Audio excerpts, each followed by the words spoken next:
Vi har valgt Diva i junglen, fordi vi synes, det er sjovt. Vi synes, det er sjovt, fordi at der er en masse dumme mennesker med, som er dumme.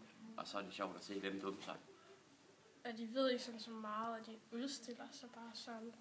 Så vi kan ikke sådan rigtig finde på at melde os selv til det. Aldrig. Hvorfor? Altså, de udstiller sig bare sådan for opmærksomhed og gør sig sådan dumme i det. Ja, det er ikke så fedt at se dum ud på fjernsyn, som alle kan se. Altså, det er som Gustav, han skide på sig selv. Det er sådan lidt ulækkert. Yep. Ej, det er sgu da ulækkert. Ja. Det Det er rigtigt.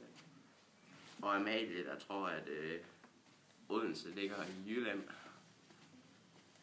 altså, det tror jeg faktisk godt.